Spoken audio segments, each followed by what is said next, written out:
Happy Friday and welcome to a Trinity Family 5-Minute Friday. I am Andrew and this is Bree Weens and we are a Trinity family. We're jumping into our new series where we look at the pitfalls of technology. The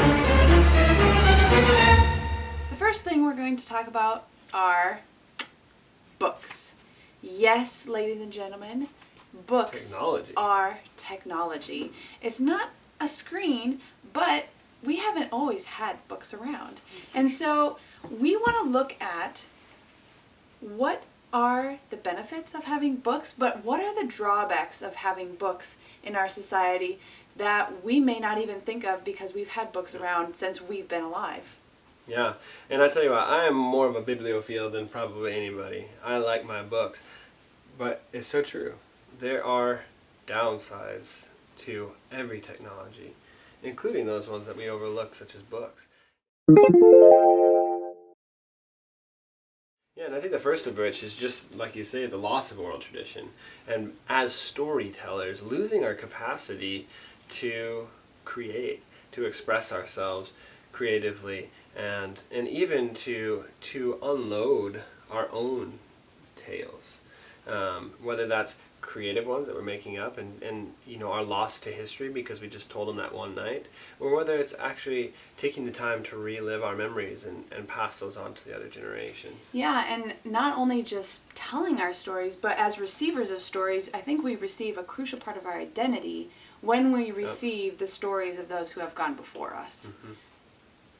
Yeah, which is something that we very easily lose in this culture of everything being written, because only the people who are writing books are actually passing on their stories, and that's a tragic loss. And I think the other thing then is, because everything's written, and more all written and in our internet, in our pocket, we don't memorize, and we don't long-term memorize. That memorization becomes the cramming, the short-term memory, getting it ready for the test, and then it's dumped into the oblivion. And when we have long-term memory, then it becomes a part of us too. So it's another piece of that identity of we can absorb these things and learn these things and actually implement them into our life and into our situations, whether they are from written sources, which are incredible, and we love books. Yeah. But I remember you were reading Plutarch's Lives, and she was studying this Greek historian, leader, lawmaker, and I might muff the quote a little bit, so correct me if I'm wrong, but something like, I'm not going to write down our laws, I'm going to write them into the hearts of children by speaking them.